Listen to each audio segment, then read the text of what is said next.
You are listening to More Human, the show where we share the stories that encourage leaders to make their businesses and organizations more human. I'm your host, Jeremy Newlick. From the time that we're little, we're told fairy tales. And most of us never grow out of this phase. We just move on to more adult versions of fairy tales, like Game of Thrones. These stories have mythical creatures, dragons, giants, fairies, wizards. And most importantly, they have heroes, a person who hears the call of adventure and who is changed by a journey into a new world. And it turns out that human beings for millennia have had these kinds of stories. The mythologist Joseph Campbell studied cultures reaching back thousands of years and found a common arc to all these stories, and he calls it a hero's journey. A key part of this journey is passing into the darkness. Now, if you're a fan of the original Star Wars series, this would be The Empire Strikes Back. Inside of these timeless myths about transformation, there's always a time in the dark. The hero is shaken to his or her core. Now, so far, in our story of Shane Perrin, we've been in the darkness many times over. And if you listen to part one of our story, and by the way, if you haven't listened to part one, stop right now and back up one episode. But again, if you have listened, you know Shane's mission. Now, he's been brutalizing his body, working out from before dawn and into the night to start a movement, a stand-up paddling movement. And his discipline and drive, they've paid off. He started a business, found his people. They've joined in with him. But this darkness that Shane is about to face, which you're going to hear about in this episode, is something that's much bigger, much more insidious than anything he could have ever seen coming. And if we were in one of those classic fairy tales, this would be the moment right before the castle of the Good King is stormed by an enemy force, a secret enemy force. And when we last left Shane, it was 2014. He'd wrapped up his Everglades challenge, plus another 100 miles to Key West. And of course, being Shane, he was hungry for his next challenge. Going in the fall of 2014, someone said, that 750-mile race goes from Port Townsend, Washington to Ketchikan, Alaska. It's like the Florida race where there's no course, you just go. There's a couple checkpoints here and there, but it's 750 miles. You got, 30 days to finish or so. And there literally is no help in the dynamic change. Now I'm in 40-degree water. There's not a lot of places you can stop along, so logistically, I go to the organizer and say, hey, this is what I've done. This is, can I do this race? And that was a month-long back and forth of kind of justifying, okay, well, if you're dumb enough to try it, sure. It was a first-year race, so they really didn't have any bearing of what's possible. And there's a $10,000 first-place prize, and I'm like, dude, I'm not worried about money. I'm just being alive at the end of it. That's what I'm looking for. Just to give you a little more background, Shane is talking about the Race to Alaska. It's aptly named. Here's how they describe it on their website. No motor, no support, all the way to Alaska. The physical endurance, saltwater know-how, and bulldog tenacity to navigate the 750 cold water miles from Port Townsend, Washington to Ketchikan, Alaska.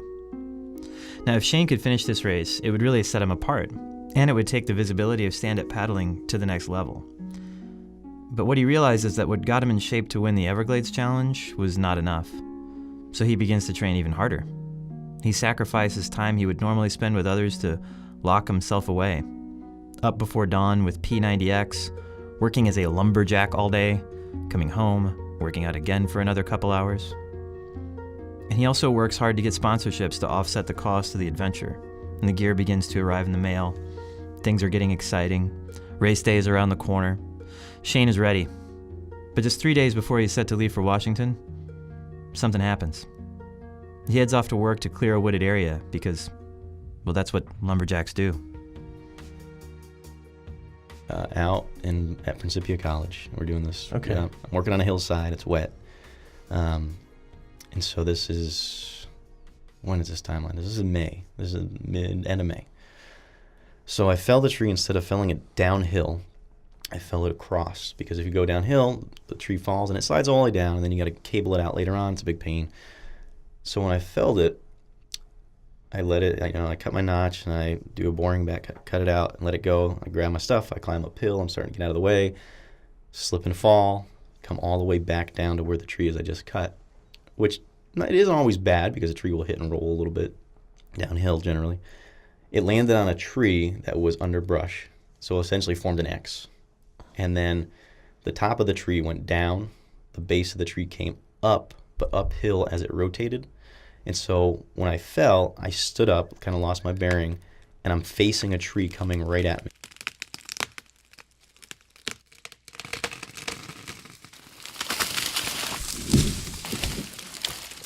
That's, it's like a 2.5 foot diameter. It's a big tree. And I turn just at the last second. Instead of coming dead on, it catches the side of my face and my helmet, my ear protection, and hits me so hard that I go back and my feet come up over my head. So Shane is dazed. He can taste blood, and he knows it's dripping from his face. And when he finally gets his bearings, he tries to call for an ambulance. But the ambulance can't figure out how to get back into the woods. It's just too treacherous and too unclear, and Shane's directions aren't complete. And in a fog, and with hardly any vision, Shane calls his friend to pick him up. He stumbles into an area where he can be seen and taken to the hospital. So medically, severe concussion, TBI, traumatic brain injury, and with those, you don't know what extent.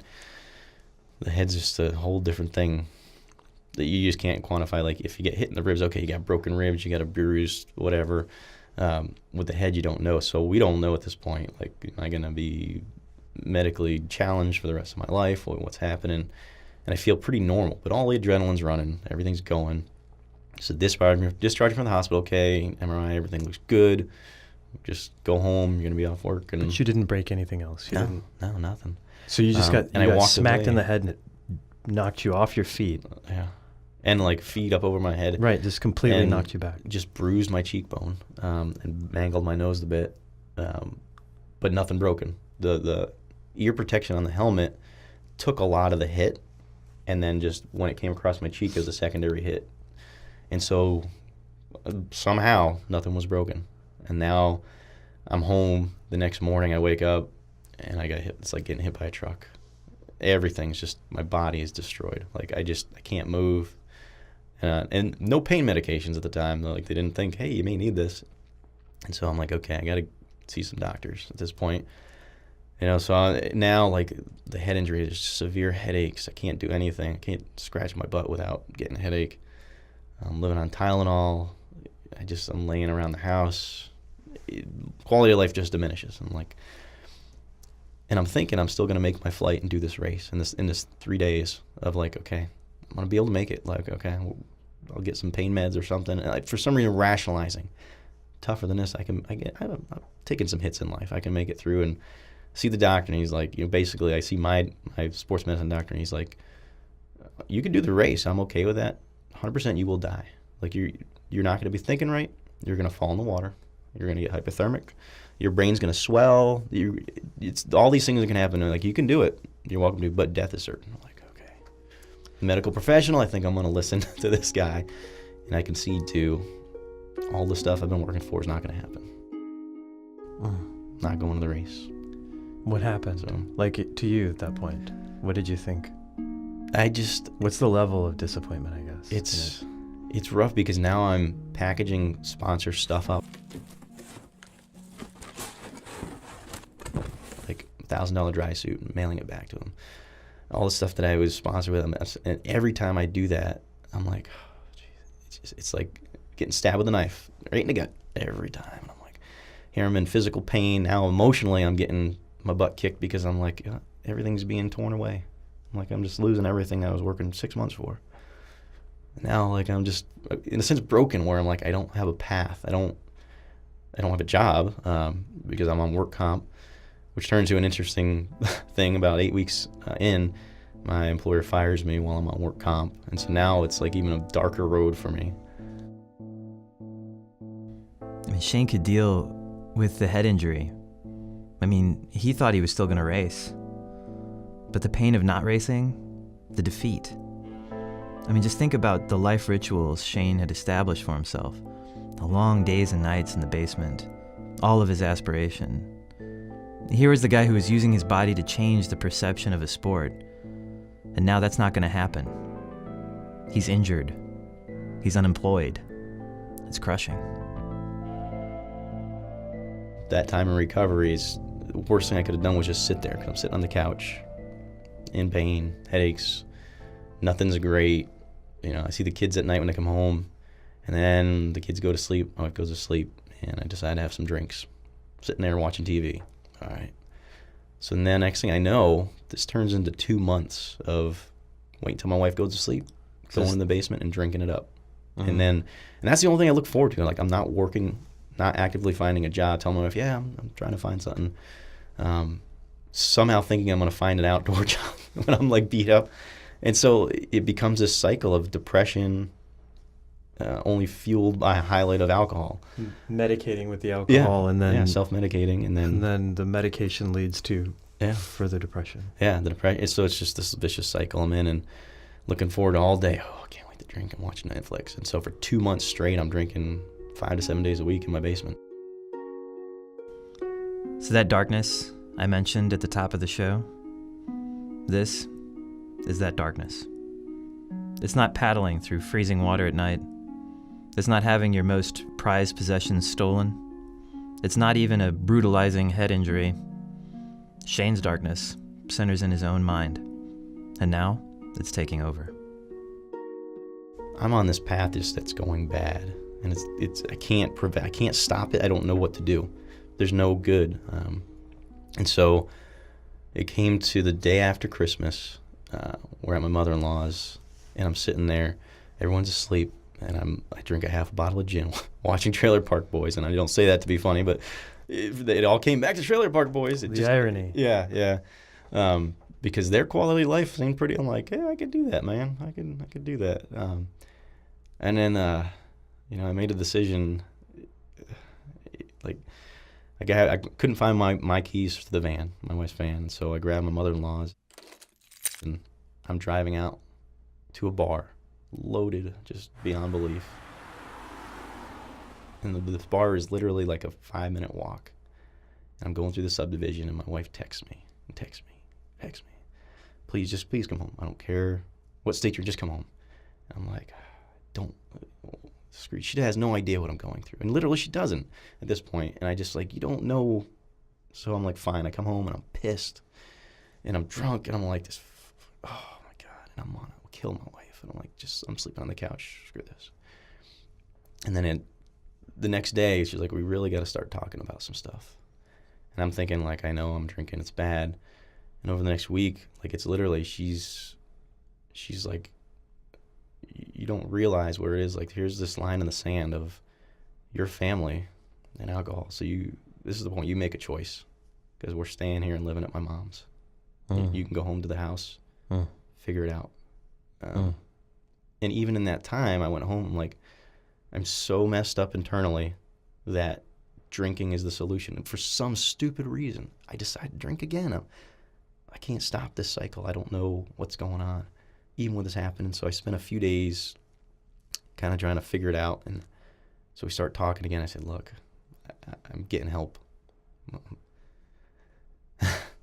I'm getting out of this mess. I can't do what I'm doing, and I don't know how to fix it. And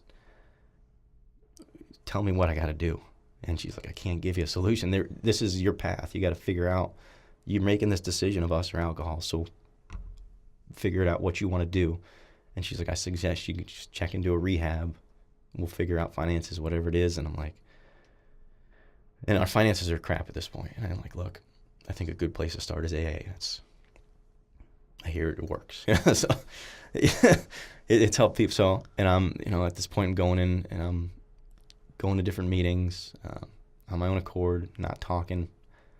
And I'm like, if this is what I got to do, and this is the fine line of, this is what I've got to do to keep my family. I'm doing what I got to do to keep my family, and that's where I want to be.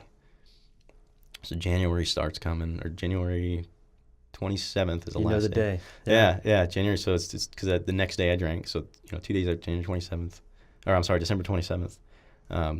Stop drinking, going to meetings once a week. We do some marriage counseling, and it's in marriage counseling that I kind of as I'm spilling my guts to you, like, tell my wife what was going on. And she's like, I had no idea.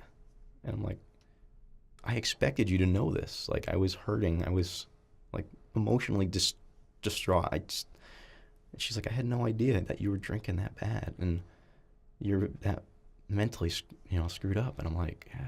And so that changed. So the counseling, like, I hate marriage counseling. It's a one-way ticket to divorce. And so the counseling works, and we get on track. Mm-hmm. The AA works. We get on track. Mm-hmm. And so then, about a month and a half, things are rolling, getting rid of the booze. I start scratching my head. What race can I do? I start looking to So 45 days into recovery, you're like, fuck, what do we do now? Yeah. And so, I had to start thinking about what path, what's the path? Where do we go? And again, it's that collection of, okay, I still got to keep what's going on with my wife. AA is working, but it's not like after I go there, my solution is to go to the gym and beat the crap out of myself because I want to drink once I go to AA. Like, I just hate what's going on. And so we talk a little bit, and I fall out of AA. She has this Bible study she does for 6 weeks. So 6 weeks without AA, still 6 weeks without alcohol. And like, how's it going? We're talking. I'm like, I think that's the solution. And it's maybe not the best solution, but I got to plug something that I'm looking forward to. When I train, I'm, eat clean. I don't drink, focus on the family. I'm all there. So right now, I'm going to look at my biggest race as my business. And that's what I'm going to do, is I'm going to do full-time stand-up paddleboarding, make my business work. It's going to provide for us. This is what I'm going to do, and I'm going to build this community. And then that's been where everything's gone to. And now I'm all in, and I'm back. And the old Shane is gone. The drinking, pathetic excuse is done. I can understand why it would be so deplorable to you, because if you think about the contrast of you facing those haters the first time you're in the MR340 and everything that they had to say, and you're like, that's fine, you can be that way, and I'm just going to be Shane. I'm going to do my thing, right? And I can understand why the falling into this pathetic kind of victim thing is so nauseating to you. Yeah. And I imagine that made it hard to share it then, because you found yourself so ashamed that you'd gotten to that point. Yeah. It's, and I don't know why I did it. So I've got a blog, and I haven't done it in a while, but all my adventures, I'll post a blog of recount of what I've had. Here's pictures. And one day I'm sitting there, and I'm on the computer, and I'm like, I'm just going to write about what I'm going through. And I wrote a blog explaining exactly what I'm explaining here. Everything the alcoholism, the depression, why last year, 2015 was the worst year ever, and why it ended up turning out to be the best year ever. Going through that crap was terrible. But it led me to where I'm going now, so it can't be all that terrible. And I put it out there to the public, and in a day and a half, 1,400 people had read it. I was like, holy shit, I made a mistake. I'm like, I shouldn't have put this out there, because now people are going to see who I really am. Like, I'm sharing my soul with just strangers and people that are very close to me that had no idea this is going on. It's one thing to come clean to your family and friends, but now essentially the world, you're kind of like, I'm like, did I make the right decision? Did I not? Like, oh, shit. And I basically told them, like, this is what happened, and like, this is what I've done to kind of work towards getting back to where I am. This is my focus. And I got so many emails and so many texts and so many phone calls and messages of people that, wow, I'm going through something right now. And that helped me to realize people are just human. We're all just human. Like, we fuck up. We make mistakes. We do things we're not supposed to do. Let's learn from them. Let's go forward. And so my bearing my soul became kind of an inspiration to people in the same sense of me paddling these crazy things. And it just changed places of, okay, this is kind of my path now, is to help people. I'm not saying it as a therapist, but like, I'm going to show people you can make changes in your life despite what you've done. Where you're going is not where you have to go. It's only if you want to go there. You can take any path you want.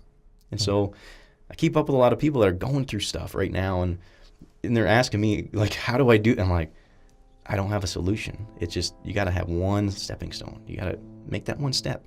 Go outside your comfort zone. Don't be ashamed to tell people. Just tell one person. Start there. That was where we left Shane about 2 years ago. And we asked him back in the studio to catch up. And unsurprisingly, there was more drama. Shane got himself out of the basement. He started training for another world record. This time, 24 hours in the ocean. Because for Shane, one world record is just not enough. So he orchestrates this distance between the Florida Keys. He reaches out to contacts, raises money, charters a captain. And then just a few days before he's set to leave for Florida, his truck is T-boned in an intersection.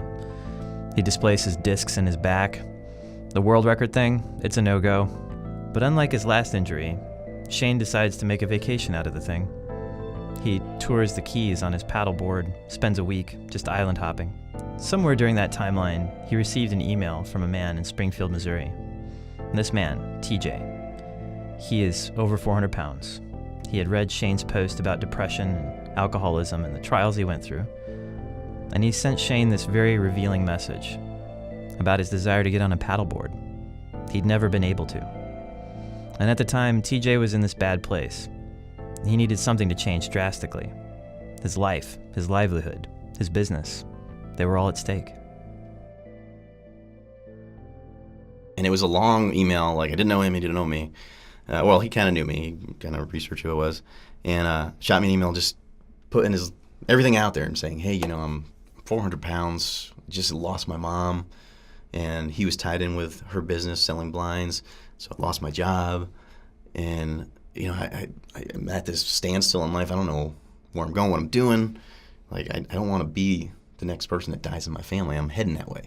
He's always been a bigger guy, but he's at his max, 400 pounds. I'm like, that's a lot. And just doesn't want to end up, he's another statistic. And he basically says, like, man, like, I've kayaked, I've canoed, I've done all this stuff. Like, I just know if I could stand up on a stand-up paddleboard, I would commit to it and I would lose weight and I would get healthy.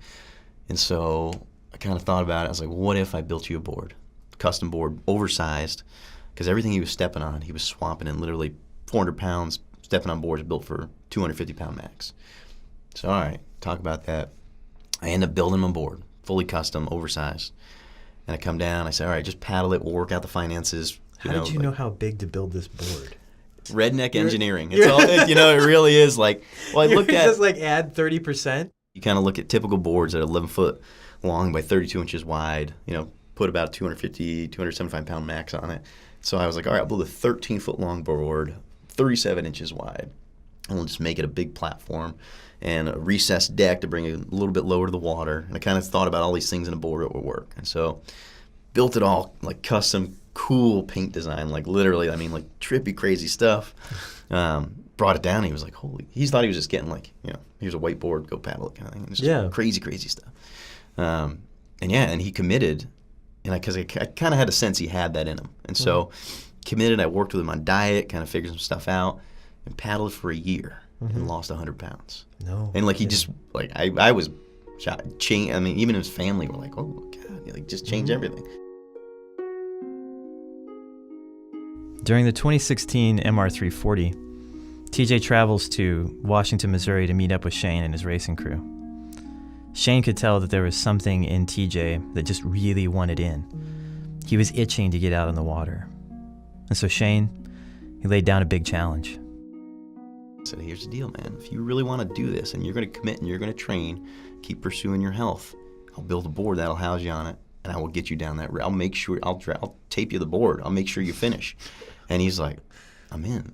And so he decided. Yeah. Yeah. And so then it became about, all right, now I got to build a board that's going to fit, 6 people. Well, TJ's really counting as 2, and so fast forward to 2017, I build a 6-man paddleboard, double hull.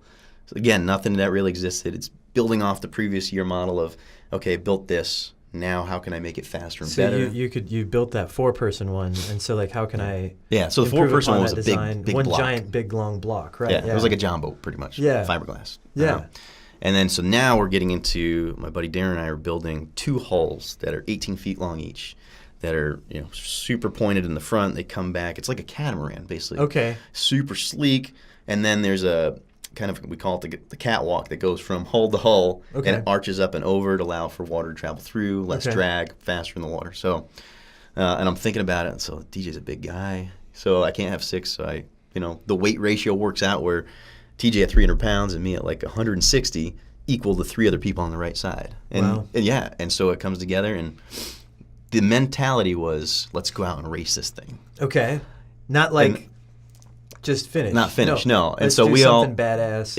and let's do it. Because the other motivation was my previous year's board. I let someone borrow, and it was a 3-person team, 2 girls and a guy, and like we got to beat them. You want to race your own board. And prove that the new board's faster and better. Yeah. And so like, and in the beginning, that board was kind of almost out of the race, barely making the first checkpoint, and I'm like, dang man, I wanted these guys to get down. I want to see my creation make it a second time. Yeah. And so then it comes down to like they figured their stuff out, and now they're ahead of us, and then we're chasing them, and it gets to a point. That's really fun. Yeah, but then it gets to a point, and I can see TJ's kind of breaking when I'm like, we're starting to push. We're now going into day 2. It's a 3-day race. You're pushing constantly, and he's cracking, he's crumbling, and it comes out, and he's like, I'm not a fucking racer. You're like, I know, and he's like, he loses it, and it's normal reaction on this race. Yeah. And so I say, everybody stop paddling. Like, It's hot. Yeah, it's hot, and he's miserable, and so for a guy that's double my weight, I'm a little bit hot. I can imagine him, he's cooking. Hasn't been on his feet this long, and so we all talk. So guys, what is our goal here? Do we want to blaze this thing through and do 60 hours? Or do we want to have fun and just finish this thing? Yeah. And then it became about fun. It became a party. Talk to me about what happened to TJ. What kind of reaction did he have? It was a life-changing event for him. So, and it's cool. So his dad has medical issues, has lost a leg to health. Health issues in his family kind of run pretty rampant. Okay.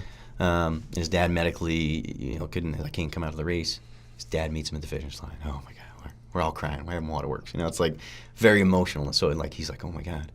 And then going forward after this race, like people are like, dude, that's amazing. Like people are coming up to him left and right, and it's not like the rest of us we were along for the ride. It was like the TJ show. They were like, the TJ show. Yeah. That is amazing. But like, so we all kind of, the rest of us fade into the background, and TJ is kind of like, people are all like, dude, I can't believe you did this. It elevates him. And so I'm getting his family are calling me an email and saying, you have changed you've changed everything. Like, we're healthier because of him. We're working towards a goal. And like, I'm holy cow. And I don't look at it as me. It's like, this is TJ. Like, I just put a fire out there and said, I'm going to keep it under your ass and keep it lit. As much as the limelight was on TJ in that moment, something also happened to Shane. Up until that time, Shane's efforts have always been centered on his ability to do the seemingly impossible with his body. But now, there was something much bigger. And it happened as a result of him being human. He put himself out there in the world. Shane allowed for others to do the same. And that's more than just a healthful lifestyle or a temporary sort of fanciful athletic effort. The cascading effect of challenging TJ to finish the 340 is still being realized today. TJ is sent to launch his own paddleboarding business in Springfield, Show Me Sup. And he is specializing in providing a way for people who would not normally be able to paddle to get out on the water. He's taking what Shane has done and is creating a legacy for himself. Now, even though Shane says his cup is full, he's happy to give TJ the limelight, he's still, of course, plotting his next adventure. He's far from done. In reality, all that's required is for someone to tell him that something sounds like a bad idea. I think it was like last Friday or whatever it was, and I just said, I'm at this point that I feel like I got to do something more. Like, it's itching. Like, I'm itching for something that takes me a year to plan and takes me 6 to 8 months to train.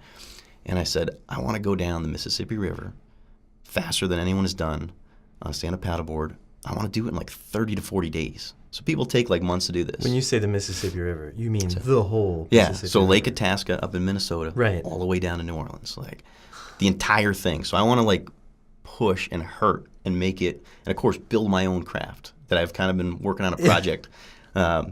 It's insane, and so that's like because I still want to do my thing. Yeah. And part of it is to get people to think outside the box so I'm building a paddleboard that has an outrigger. So the skinniest board I've ever been on is 23, 24 inches wide. Okay. So I made this board that's 14 inches wide. And it has a little connecting arm, and it has a little outrigger arm. Okay. And a little float. So you can take your pack. You can take gear, kind of stuff like that. And so it's that concept of people like, it can't work, it's not going to work, it's dumb. And so like, oh, okay. Well, let me see. It's just to get people to think a different way. Like, It's basically all anybody has to say for you to think that you need to build I it. just need a one no or one middle You just finger. need one or person something. like, that's a bad idea, Yeah. and you're like, that's the next thing that must happen. Yeah.